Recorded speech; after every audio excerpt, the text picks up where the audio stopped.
अस्सलाम वालेकुम बच्चों, आज का हमारा टॉपिक है importance of rate of diffusion of medicine in the human body.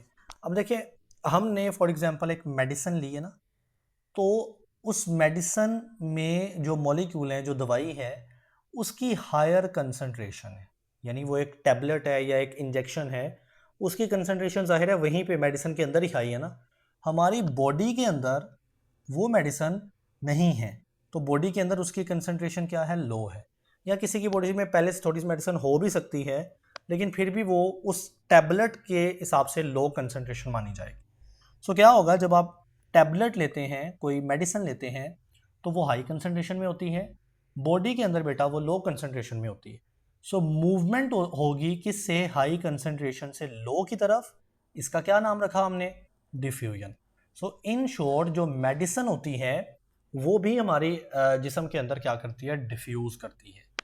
अब मेडिसिन की डिफ्यूजन का क्या रेट होगा, यानी कोई मेडिसिन जल्दी से बॉडी के अंदर चली जाती है, डिफ्यूज हो जाती है, तो उसका रेट या स्पीड ज़्यादा होगी। और कुछ मेडिसिन जाहिर है स्लोली डिफ्यूज होती हैं ह्यूमन बॉडी के अंदर, सो उनका जो रेट है वो कम होगा। सो नाउ इसको पढ़ना है। कहता है द टेंडेंसी ऑफ मॉलिक्यूल, यानी जो मेडिसिन के मॉलिक्यूल्स है ना, कंटेन इन मेडिसिन, मेडिसिन के अंदर जो मॉलिक्यूल्स हैं वो मूव करते हैं कहाँ से, from a region of higher concentration to one of the lower concentration. High concentration medicine के अंदर होती है एंड लो हमारी बॉडी के अंदर होती है, तो इस मूवमेंट को हम डिफ्यूजन का नाम देते हैं। सो कहता है the diffusion rates of medicine, कि मेडिसिन किस रेट या किस स्पीड के साथ बॉडी के अंदर डिफ्यूज करेगी, इससे कंट्रोल होता है how rapidly and effectively they can be absorbed.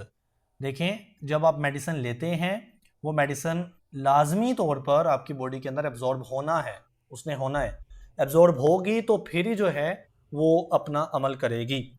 सो पहले मेडिसिन एब्जॉर्ब होगी, फिर बेटा बॉडी के अंदर डिस्ट्रीब्यूट होगी, यानी बॉडी के अंदर फैलेगी, ठीक है। एंड देन एलिमिनेट भी करना है। मेडिसिन अगर इस्तेमाल हो चुकी है, अपना काम कर चुकी है, तो उसको बॉडी से निकालना भी है। तो एब्जॉर्ब होना, डिस्ट्रीब्यूट यानी जिस्म के अंदर फैल जाना एब्जॉर्ब होने के बाद, और फिर बॉडी से एलिमिनेट करवाना, ये सब कुछ डिसाइड करता है डिफ्यूजन के रेट, कि डिफ्यूजन कितनी जल्दी या कितनी स्लो होती है, ये सब कुछ यहाँ से डिसाइड होगा। So now when the medicine are taken orally, orally कहते हैं मुंह के जरिए, यानी कुछ मेडिसिन आप मुंह के जरिए लेते हैं, तो रेट ऑफ देयर डिफ्यूजन, तो वो कितना तेज या कितना स्लो डिफ्यूज होगी, ये डिपेंड करता है between stomach and intestine control, यानी आपका मैदा किस तरह से उस मेडिसिन के साथ रिएक्ट करता है, एंड आपकी जो इंटेस्टाइन्स हैं, स्मॉल एंड लार्ज इंटेस्टाइन्स, वो किस तरह से मेडिसिन के साथ डील करते हैं।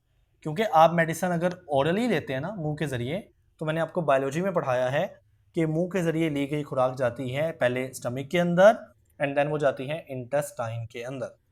How quickly they are absorbed in the blood, और मैंने ये भी बताया था बायोलॉजी में चैप्टर 1 में कि फिर वो इंटेस्टाइन्स के ज़रिए खून के अंदर चली जाती है जो चीज़ आपने खाई है। तो सिमिलरली अगर आपने मेडिसिन खाई है तो वो इंटेस्टाइन से ब्लड के अंदर चली जाएगी। नाउ अ फास्टर डिफ्यूजन, अगर वो जो मेडिसिन ली है वो बहुत तेज़ डिफ्यूज़ हो रही है, तो इसका क्या मतलब होगा, अर्ली एब्जॉर्प्शन, कि वो ब्लड के अंदर, इंटेस्टाइन से ब्लड के अंदर जाना है ना, तो इंटेस्टाइन से ब्लड के अंदर उसकी एब्जॉर्प्शन तेज़ होगी and hence faster onset of action, लिहाजा वो जल्दी जो है वो एक्ट करेगी। देखिए ना, कुछ मेडिसिन जो हैं उनका एक्शन जल्दी चाहिए। फॉर एग्जांपल, अगर कोई शदीद पेन हो रही है, तो क्या आप चाहोगे कि मेडिसिन जो है वो घंटे 2 घंटे बाद काम करे, नहीं ना। तो फिर आपने ऐसी मेडिसिन यूज़ करनी है जिसकी डिफ्यूजन रेट ज़्यादा हो, ताकि वो जल्दी ब्लड के अंदर एब्जॉर्ब हो जाए, और ब्लड से फिर वो जब एक्शन करेगी वो भी बहुत जल्दी होगा, और फिर जो पेन है वो जल्दी एलिमिनेट हो जाएगी, ख़त्म हो जाएगी। Now once the drug molecules are absorb by the blood, यानी एक मरतबा जब आपने मेडिसिन खाई है और वो ब्लड के अंदर एब्जॉर्ब हो गई है, तो फिर they start diffusing into various tissues and organ, क्योंकि अब ब्लड ऐसी चीज़ है जिसने आपकी बॉडी के हर ऑर्गन के पास जाना है, आपके दिल, फेफड़े, गुर्दे और हर टिश्यू के पास जाना होता है ब्लड में। लिहाजा अगर मेडिसन ब्लड के अंदर चली गई है तो उसने बॉडी के सारे टिश्यूज़ और सारे ऑर्गन्स के पास मेडिसिन को लेके जाना है। ठीक है। रेट ऑफ डिफ्यूजन यानी डिफ्यूजन कितनी तेज़ या कितनी स्लो है, यहाँ पे वो डिटरमाइन करती है कि how quickly the drug becomes effective, कि कितनी तेज़ जो है वो ड्रग इफेक्टिव यानी वो अपना काम करेगा। ठीक है ना। आप टॉपिक भी दोबारा देख लो, आप इंपॉर्टेंस पढ़ रहे हो किसकी, रेट ऑफ डिफ्यूजन की, कि कुछ मेडिसिन जल्दी डिफ्यूज़ होती हैं, कुछ स्लो होती हैं। इससे हमें ये पता लगेगा कि कितनी क्विकली यानी तेज़ी से कोई ड्रग इफेक्टिवली काम करेगा या वो स्लो काम करेगा। ठीक है। फॉर एग्जांपल, मिसाल के तौर पे अगर आप बात करते हैं लिपिड सोलबल ड्रग्स की, ठीक है, यहाँ पे ना मैं आपको एक कॉन्सेप्ट देता हूँ।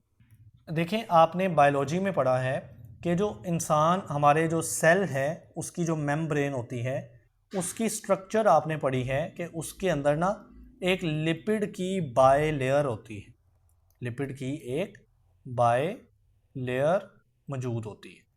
सो अगर आपने, ये सेल की मेम्ब्रेन है, इसके अंदर एक पूरा सेल होगा, ये सेल की मेम्ब्रेन है। तो अगर आपने कोई ऐसी मेडिसिन ली है, ऐसी मेडिसिन खाई है जो कि बच्चे लिपिड सोलबल है, लिपिड सोलबल मीन वो लिपिड के अंदर हल हो सकती है। सो क्या होगा कि वो आसानी से इस लिपिड की जो बाय लेयर है ना सेल मेम्ब्रेन के अंदर, वहाँ से गुजर के सेल के अंदर इजीली चली जाएगी। यानी इंसान के सेल या टिश्यू के अंदर वो बड़ी जल्दी डिफ्यूज़ होगी अगर कोई मेडिसिन लिपिड सोलबल आपने खाई है। सो कहता है जो फॉर एग्जांपल जो लिपिड सोलबल ड्रग्स हैं वो क्या करते हैं, डिफ्यूज़ करते हैं मोर इजीली, बड़ी आसानी के साथ थ्रू सेल मेम्ब्रेन उनको बड़ी आसानी से डिफ्यूज़ होने देती है, making them more effective in shorter time. तो वो जल्दी जो है वो काम कर जाते हैं यानी इफेक्ट कर जाते हैं। सो जनरली आमतौर पर फास्टर रेट ऑफ डिफ्यूजन यानी अगर कोई ड्रग तेज डिफ्यूज हो रही है, so leads to higher drug concentration at its target organ which means a more effective response. मिसाल के तौर पे आपने एक ऐसी मेडिसिन ली है जिसने एक्ट करना था स्टमक के अंदर, ठीक है, कोई मैदे की के लिए मेडिसिन ली।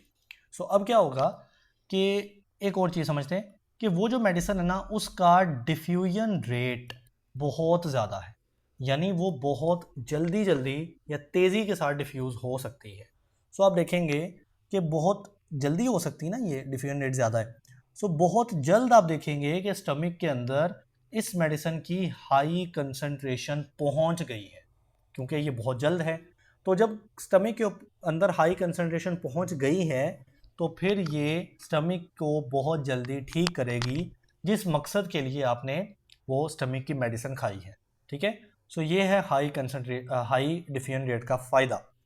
सो कहता है कि अगर फास्टर डिफ्यूजन है तो उससे क्या होगा, leads to high drug concentration, कि ड्रग कंसंट्रेशन बहुत बढ़ जाएगी, कहाँ पे, टारगेट ऑर्गन के ऊपर, यानी जिस ऑर्गन की वो मेडिसिन है वो उसका टारगेट ऑर्गन हुआ, वहाँ पे ड्रग की कंसंट्रेशन बहुत ज़्यादा बढ़ जाएगी, which means more effective response, और यहाँ पे उसका जो ड्रग का रिस्पॉन्स होगा वो ज़्यादा इफेक्टिव आएगा। इन शॉर्ट, यानी इन सारी बातों को अगर हम शॉर्ट में बयान करें तो rate of diffusion play a crucial role in the delivery and movement of drugs throughout the body.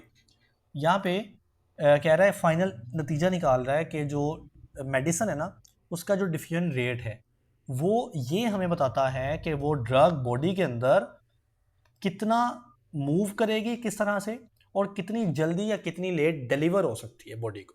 ठीक है। So this process of diffusion ensure that essential substances reach their target locations, और ये भी हमें बताता है कि जो असेंशियल सब्सटेंस मतलब जो ज़रूरी चीज़ें हैं, जैसा कि दवाई के अंदर ज़रूरी चीज़ें होती हैं, वो पहुंच जाएं अपने टारगेट लोकेशन, यानी जिन के लिए हमने वो मेडिसिन खाई है, जैसा कि मैदे की मेडिसिन है, दिल की मेडिसिन है, तो वो टारगेट उनकी लोकेशंस हैं, क्विकली यानी बहुत जल्दी से, विच इवेंचुअली हेल्प, जिससे आखिरकार हमें मदद मिलेगी in the treatment of disease, यानी बीमारी को कंट्रोल करने के लिए।